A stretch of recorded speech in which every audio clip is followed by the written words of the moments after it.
In today's video, I'll be doing a quick review of the new anamorphic lenses from Laowa, the Nanomorphs.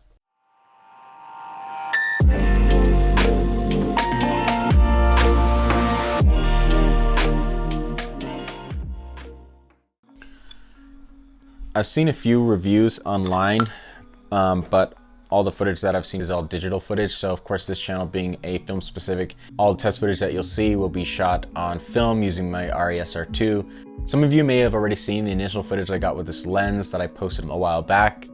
It's the hot air balloon launch. I'll make sure to put up a link somewhere so you can go ahead and check that out if you haven't yet.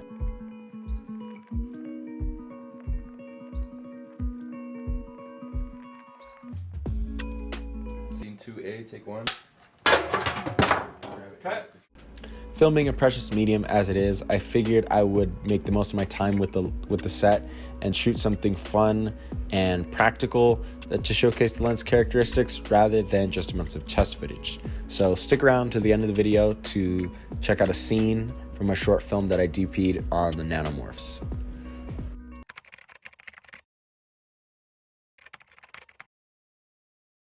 The 16mm anamorphic realm is a pretty unique space because there's just not a lot of innovation or anything being done there. Besides a Super 16mm specific anamorphic set from Hawk, which are incredibly expensive to rent, there's nothing else on the market for Super 16 specifically. Lenses formatted for Super 35 can cover Super 16, but the equivalent field of view is going to be much more telephoto than it would be on Super 35. Super 16 is essentially half the size of Super 35 in terms of format, or in digital terms, it would be sensor size. Essentially what that means is any lens you put on a Super 35 is going to have double that focal length field of view equivalent on Super 16. So let's say we have a 25mm lens on Super 35, but then you put that same lens on Super 16. The focal length doesn't change at all. A 25mm is always a 25mm lens, but on Super 16, because we're working with a smaller format, field of view is going to be equivalent to about 50mm on Super 35. So this presents a problem for Super 16 users when we have, all this new glass that's being produced for Super 35 and full frame sensors. Basically, it's gonna be hard to get anything super wide. I'm like you guys, I watch a lot of videos. I'm always looking at what's new and what's coming out. So when I heard that Laowa put out the crowdfunding for the Nanomorphs, I was very excited. They currently offer a 27mm, 35mm, and a 50mm lens. All lenses feature a 1.5 times squeeze. The 27mm opens up to a T2.8, whereas the 35 and 50 open up to a T2.4. The lenses come in different flare colors and mount options, most importantly, a PL mount. There are other brands making anamorphic lenses out there, but I'm going to share a few things that set the Nanomorphs apart and why they might be good for those who shoot Super 16. First, let's talk about the physical characteristics of the lens. Now, I'm not a lens expert, but I've used both cheap and quality glass before, and these definitely feel premium. The Nanomorphs have a solid all-metal build, and the gearing positions are the same across the set. The minimum focusing distance is about 16.9 inches, I believe.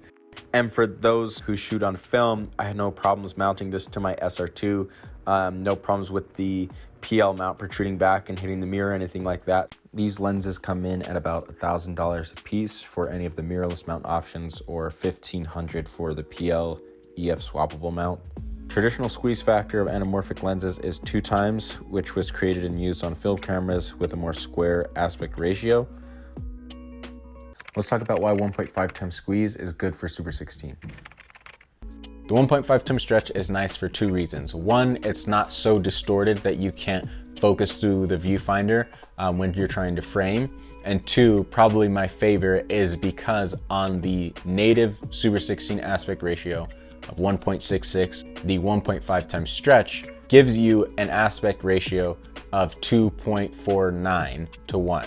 If you crop off 5% of both sides of that de-squeezed image, you're left with an aspect ratio of 2.39 to 1, which is CinemaScope, which I love. I hate cropping off the top and bottom of any images that I shoot. So being able to shoot with something that allows me to get the aspect ratio that I'm after with only cropping off a little off the sides is a no-brainer for me. Another benefit of the 1.5 times squeeze is the bokeh. I unfortunately wasn't able to get any footage with light sources in the background to showcase how elliptical it is. It's not as strong of a look as a 1.8 times or 2 times anamorphic lens produces, but I can confirm that the 1.5 times does produce that waterfall effect that we're accustomed to with anamorphic lenses. I did manage to get some flare footage to show you. As you can see, these lenses produce the unmistakable anamorphic streaks. I got the blue flare version, but they do have a silver and amber flare version. I found that these lenses are not super flary and they're pretty easy to control, which is good if you're primarily after the anamorphic bokeh and aspect ratio benefits like me. Even when shooting into the sun, they weren't overpowering, which I like a lot. I really don't know how Laowa managed to encapsulate all of these elements that make anamorphic so good in such a small package. I mean, look at this thing. This lens is tiny. I'm very pleased with the lineup of lenses from Laowa. The Nanomorphs are a great bang for your buck and they produce some really great images, especially on film. At times I did find myself wishing they could open up just a stop more, but I'm shooting film with limited ISO, so needing more light is an issue that I'm used to facing with any lens that I use. So this lens essentially inspired an entire short film. Once I got in contact with Laowa and I knew that they were going to send it to me, I started thinking about, okay, what can I shoot with this lens? I came up with a rough idea and ended up pitching it to a friend of mine, Mark Visser. He got to work writing it. I made a vlog about it. You can go and check that out if you're interested in some kind of behind the scenes stuff. I'm gonna share a little bit of the footage we got from that short so you can see some of the characteristics of the lens in real world situations.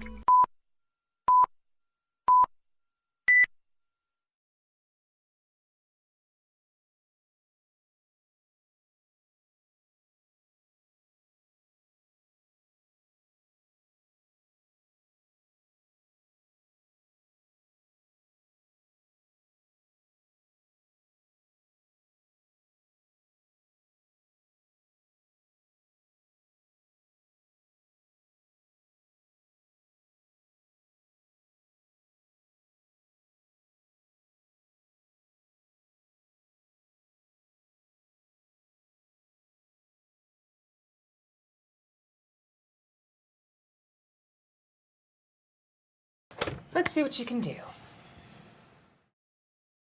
And that's gonna wrap it up for this video, guys. Thank you so much for watching. As always, please like and subscribe. If you have any questions, be sure to drop those in the comments below. Catch you in the next one.